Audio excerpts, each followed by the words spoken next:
welcome to LaserDisc and Chill. These are the July 2024 pickups. Now, for one reason or the other, and a reason I really can't fathom or explain, my micro SD card broke after I recorded the initial footage. Yeah, the card broke in two. So I lost all my footage. I don't have the unboxing anymore. I don't have the fragile glass Kevin Kobos package anymore.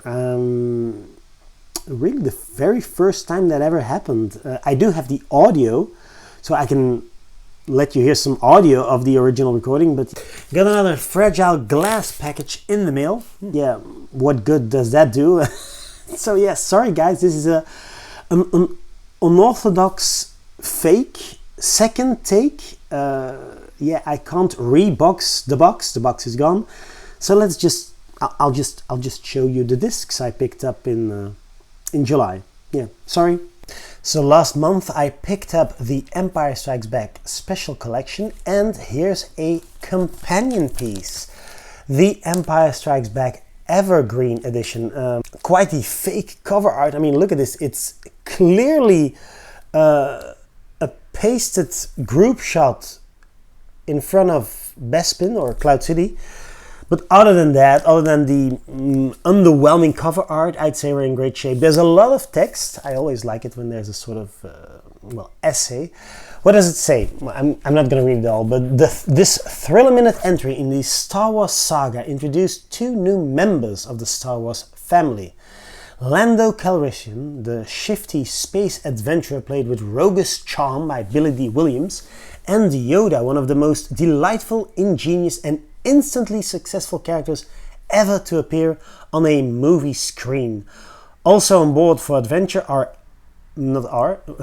also on board for adventure and action are Chewie, the shaggy Wookiee with a heart as big as space itself, and the ever-present, ever-faithful droids R2-D2 and C-3PO.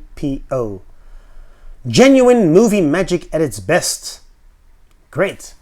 Let's take a look at the disc itself. There's an obi. It's a very, very sturdy, thick cardboard case. Oh, it's a lovely gatefold with lots of, I'd say, at least this is an unused, this is still not from the movie. This also seems like behind the scenes. It's 3 sides for a total of 30 chapters. This release is from 1991. So at the time the movie was already 11 years old. Funny to think of a time when The Empire Strikes Back was just 11 years old. I don't remember it. I mean, I do remember 1991, one of my favorite years in pop culture. Hook, my favorite Spielberg, Dangerous, my favorite Michael Jackson, Beauty and the Beast, my favorite Disney. So yeah, 1991 has a lot of great stuff, or had a lot of great stuff, but I was not yet into Star Wars. Had I ever heard of the franchise or the phenomenon? No, I don't think so. I think the very first thing that I remember from Star Wars was indeed footage of the AT-AT, I call them in Dutch at-at, at-at, the AT-AT walkers, and I think I remember seeing them, just a tiny clip of a snow-filled landscape with huge turtles, as I thought they were, and that must have been around 93 or 94 when they aired them on television. And then I distinctly remember an ad, a 2-page spread in, what was it? What was the magazine I was reading in 95? I can't remember. Yeah, I do remember. Of course I do. It was the Videoland magazine, so the free magazine you got in the video library, the mom and pop franchise we had in Belgium, Videoland.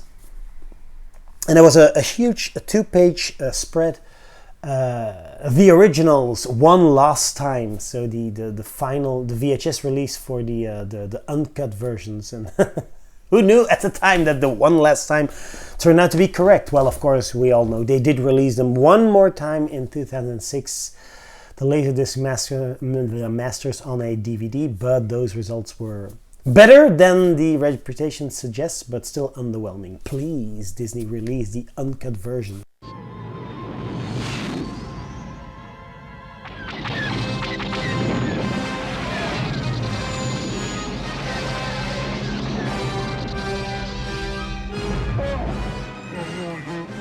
I saw him. Saw what? Star Destroyers, two of them coming right at us. What else did I pick up in July 2024? The Evergreen version of Star Wars. So yeah, another companion piece to the special collection. 121 minutes, so I'd say with a little bit of effort they could have fitted this on one disc, because we know that there are LaserDiscs that go over the 60-minute mark, which is Rounders, for example, is like 62 or 63 minutes per side. A film and technological revolution, Star Wars not only became the most successful film ever made. Was that still true in 1991? Didn't E.T. take the title by 1991?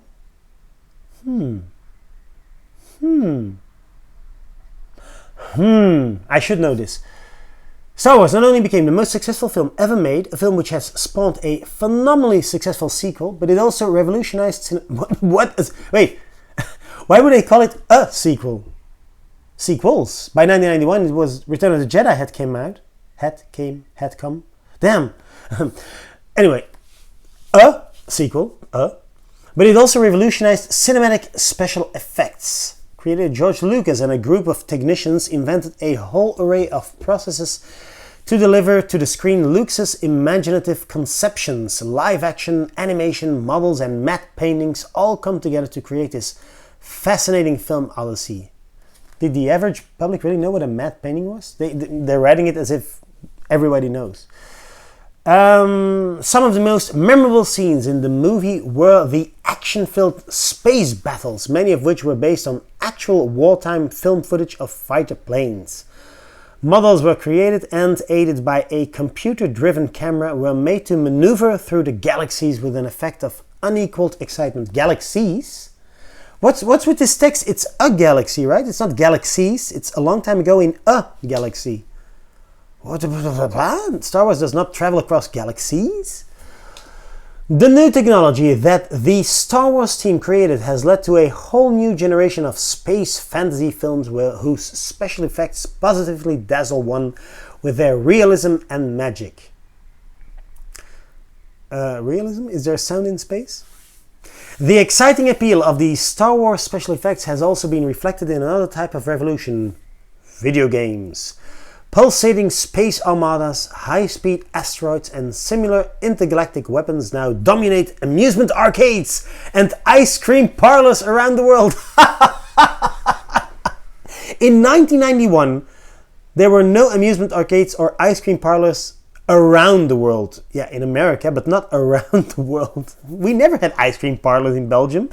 And we've only had a few arcades in the 80s in Belgium. But anyway, this was 1991. What are they writing? What are they saying? Star Wars has excited the international imagination to an unparalleled degree. This is really a very weird text. Anyway, in excellent condition, as always, with Kevin Kobos. Very sturdy, hard cardboard. Lovely gatefold again. And yeah, again, I'd say these are mostly publicity stills, because I don't remember Alec Guinness ever doing this pose in the movie. Anything we can read? Yes, it says here in English: Panavision prints by Deluxe, Technicolor, motion picture copyright 1977, 20th Century Fox Film Corporation, all rights reserved. Anything else we can read? Nope. 3 sides for a total of 35 chapters. 3 sides for a total of 35 chapters, which is weird because this is a shorter movie than The Empire Strikes Back, and yet they have 5 chapters more. Okay. Very lovely pickup for just $10.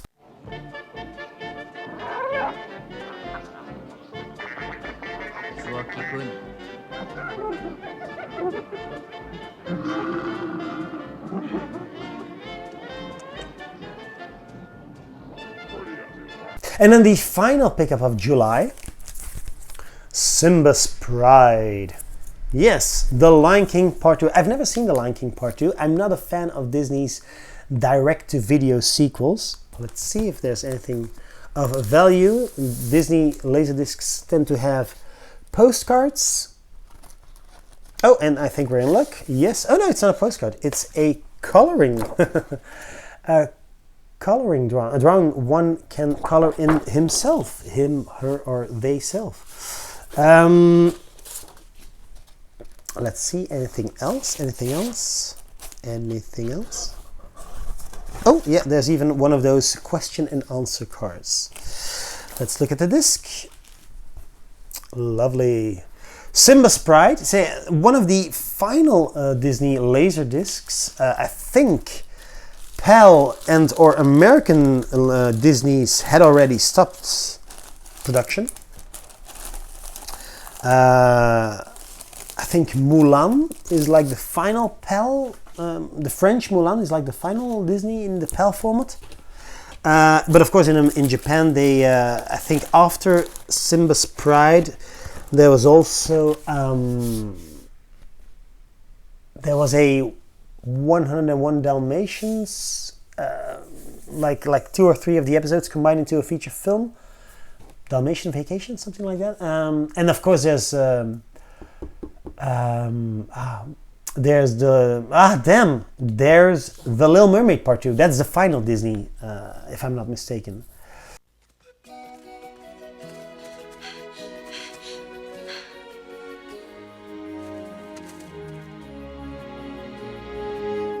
Let's light fire!